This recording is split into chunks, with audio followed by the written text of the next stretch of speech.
So hi there students, welcome back again to another video lesson for Grade 10 Mathematics. So on our previous video lesson, we have discussed percentile of group data, for group data. So since related kasi yung percentile rank, so ito po ang kasunod na video lesson. So we will be discussing percentile rank, so how to calculate, to compute for the percentile rank using the ungrouped in ungrouped data. So, pinagsama ko na lang po yung ungrouped in group. So, for our lesson objective, we will be calculating the percentile rank of ungrouped and group data. So, kapag ungrouped natin, that is less than or equal to 30 yung mga data, yung mga scores. And then kapag greater than or equal to 30 na, that is the time we consider that as group data. So what is percentile rank? So percentile ranks are particularly useful in relating individual scores to their position in the entire group. Okay, so kadalasan po nating nagagamit or naririnig ang percentile rank. Halimbawa na lang sa mga exams sa school, like for example, yung National Career Assessment Examination, wherein nire-relate nila yung score, yung individual score ng estudyante dun sa kabuuan ng mga students na nag-take nung exam. Okay, like for example, student A, ano ang percentile rank niya dun sa mathematical ability, scientific ability. Okay, so yan po na-apply yung percentile rank. So a percentile rank is typically defined as the proportion of scores in a distribution that a specific score is greater than or equal to. Okay, so i-discuss po natin ngayon kung paano dinedetermine ang percentile rank. So let's now move on to percentile rank or ungrouped data. So in computing the percentile rank of ungrouped data, we use the formula. So percentile of x is equal to number of values below x all over n times 100. So for example, meron tayong kinukuha, dinedetermine na percentile rank ng isang individual, halimbawa, yung score niya dun sa entire group. So, i-determine natin kung ilan yung values na mas mababa sa kanya. Siyempre, nakadepende yon kung ano yung position niya dun sa ating data. So, where x is the score that you would like to determine the percentile rank. Okay, so yung x, iba-iba po yan syempre. So, depende po yan kung ano yung kinukuha nating percentile rank.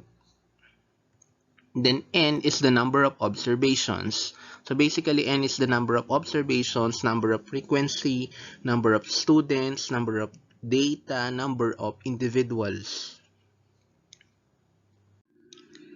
So let's have an example. So the table below shows the daily wage of 10 employees. So as you can see dyan pa lang sa problem natin, so sa statement natin, n is equal to 10. So ito po yung ating mga data. So as you can see dyan, on the first column, so niname natin yung mga employees using letters of the alphabet. So A, B, C, D, up to J. Kasi nga 10 sila. And then, on the second column, makikita niyo dyan yung daily wage.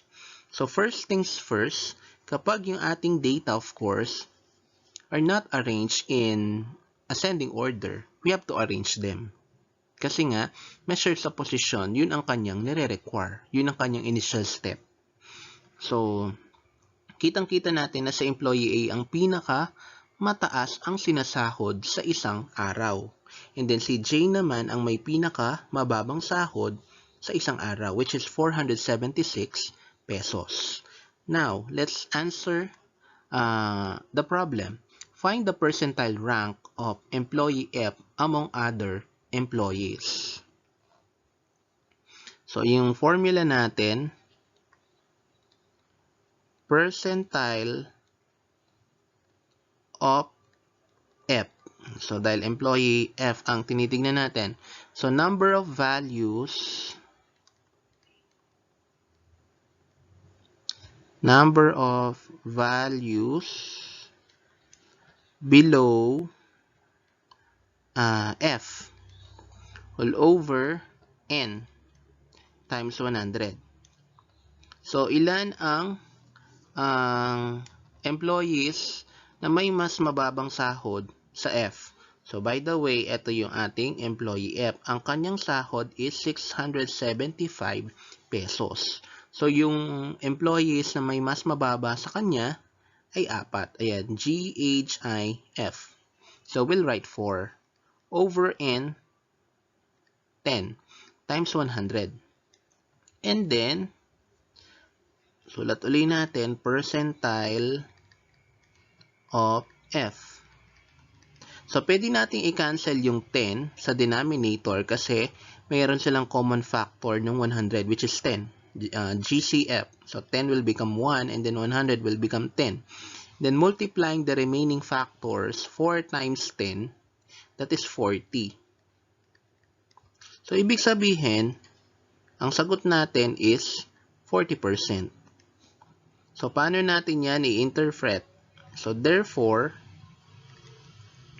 employee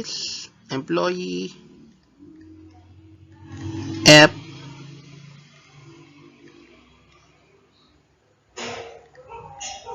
daily wage, employee F's daily wage is at the 40th percentile rank.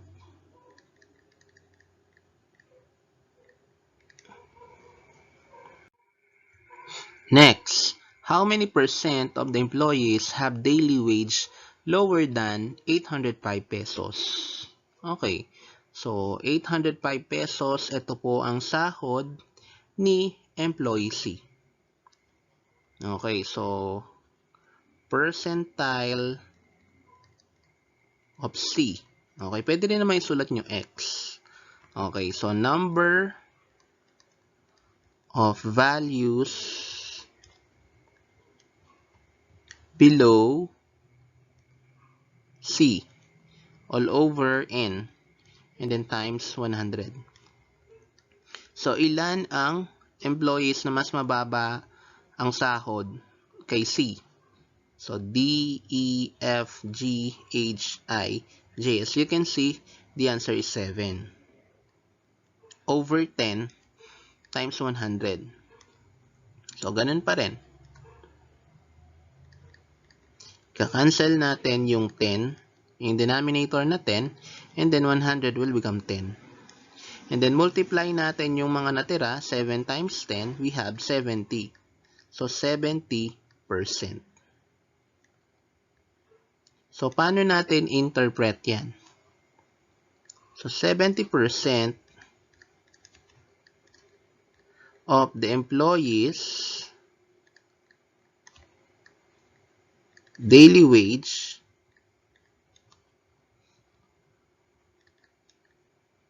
is less than or equal to 805 pesos. So, pwede rin naman po yung kanyang counterpart. So, 30% of the employee's daily wage is greater than or equal to 805 pesos. Siyempre, may mas mataas pa na sahod kesa dun sa sahod ni employee C. So, let's now move on to percentile rank of group data. So, dito, syempre, dahil group data na yan, meron tayong formula talaga na ginagamit. So, ayan. So, percentile rank is equal to 100 over N times the quantity of, ayan, P minus LB times F sub P all over I plus CF sub P. So, ayan. Papaliwanag ko na lang po kung ano yung mga letters na nakikita nyo po dyan sa formula. So, PR is the percentile rank. Siyempre, yung topic natin is percentile rank.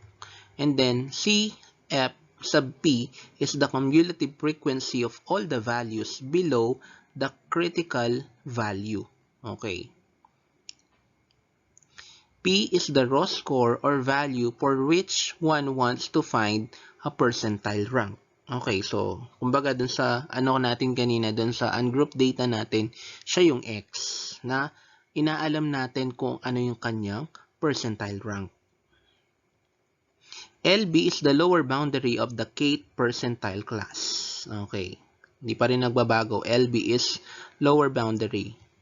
N is the total frequency. And then I is the size of the class interval. So let us have an example for percentile rank for group data. So we have here quarterly test scores of 50 grade and purity students. So nakikita natin dito yung frequency distribution table. So ayan. So yung first column natin, naka-indicate yung mga scores, yung mga quarterly scores. Basically kapag quarterly test scores, 50 items lang po yan. Okay, so and then we have there the second column, frequency. So kung ilan yung nakakuha ng scores between 46 to 50. Okay, so and then third column is yung less than cumulative frequency column. Okay, so na-discuss ko na yan kung paano kunin. So dun sa measures of position of group data. So mag-start tayo dun sa 21 to 25. And then yung frequency niya is 7. So start natin yung pagsosolve nun, sulat natin yung 7 and then mag-a-add tayo pataas. So after natin isulat yung 7, mag-add tayo ng 18 yung frequency ng susunod na class which is 26 to 30. And that is 18. So 7 plus 18, that is 25. Hanggang makarating tayo dun sa 46 to 50.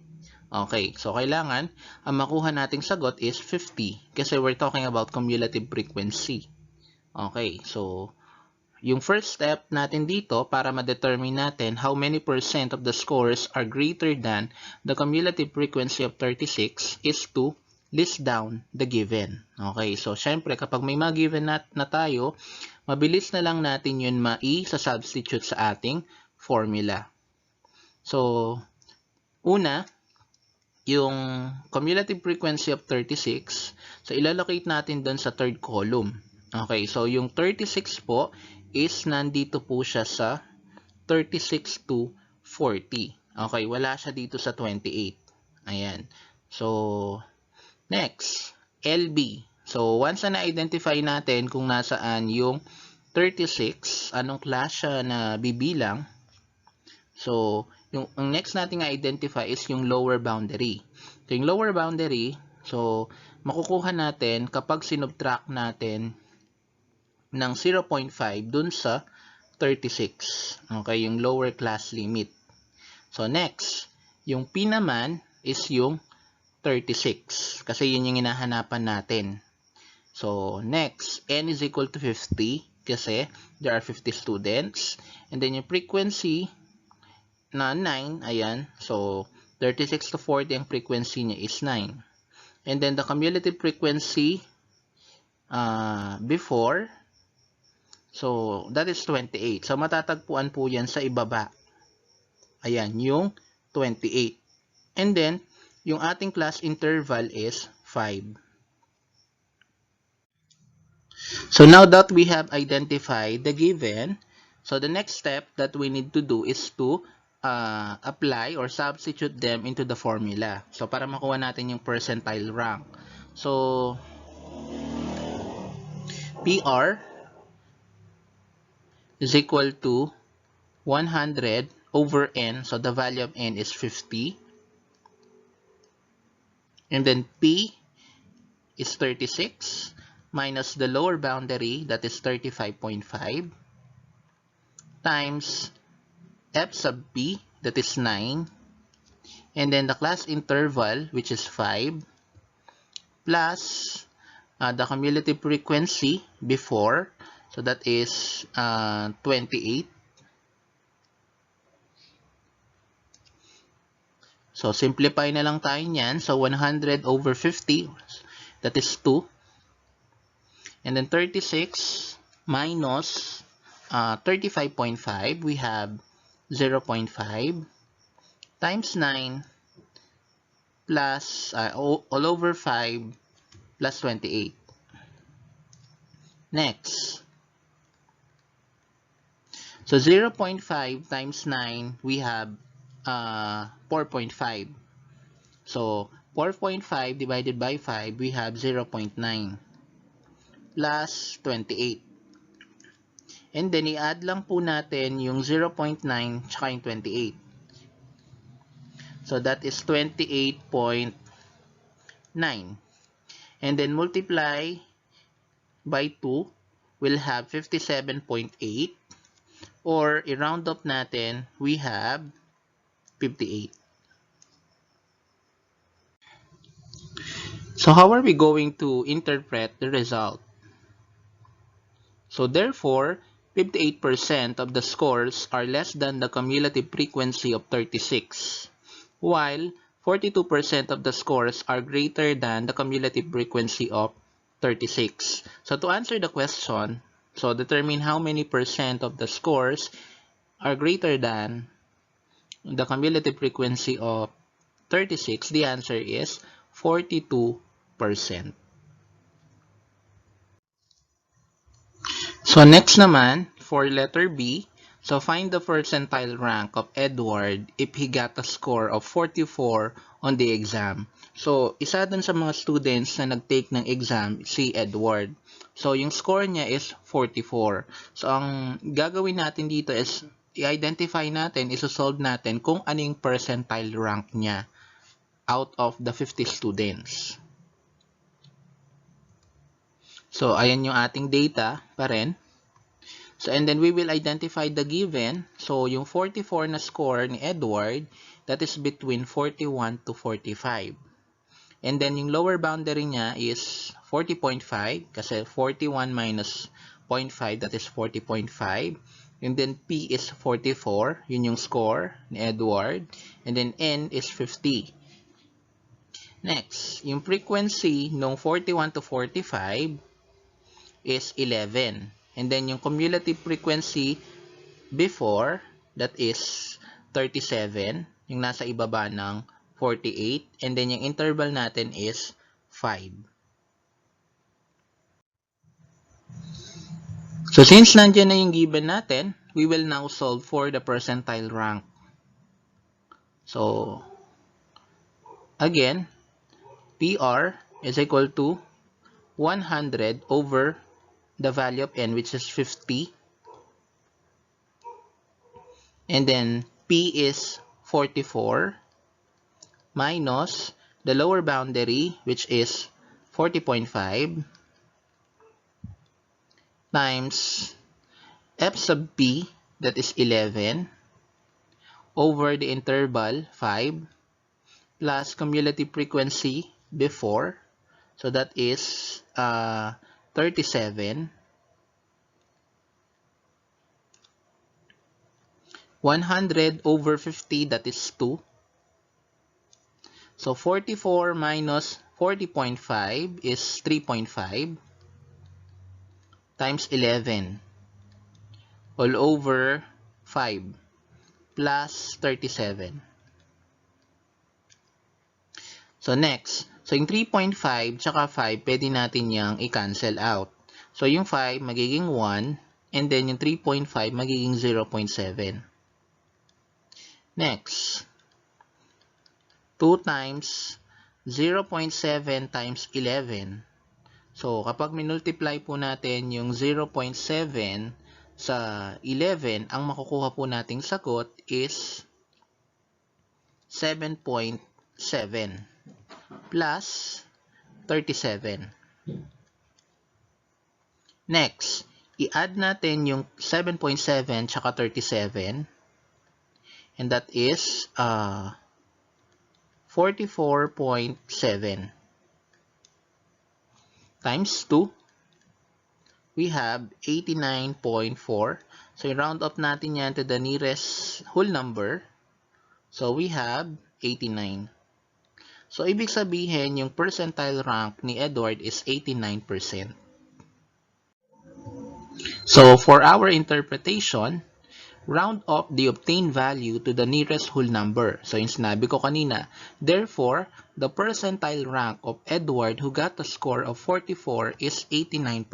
Ibig sabihin, yung score ni Edward is mas mataas na dun sa 89% ng mga students score, yung iba niyang kaklase. And then, kung 89% yung kanyang percentile rank, syempre may mas mataas sa kanya. Maaring may magkaroon ng 45, 46, up to 50. And then, yun yung natitirang 11%. So, ayan po yung kanyang percentile rank, 89%.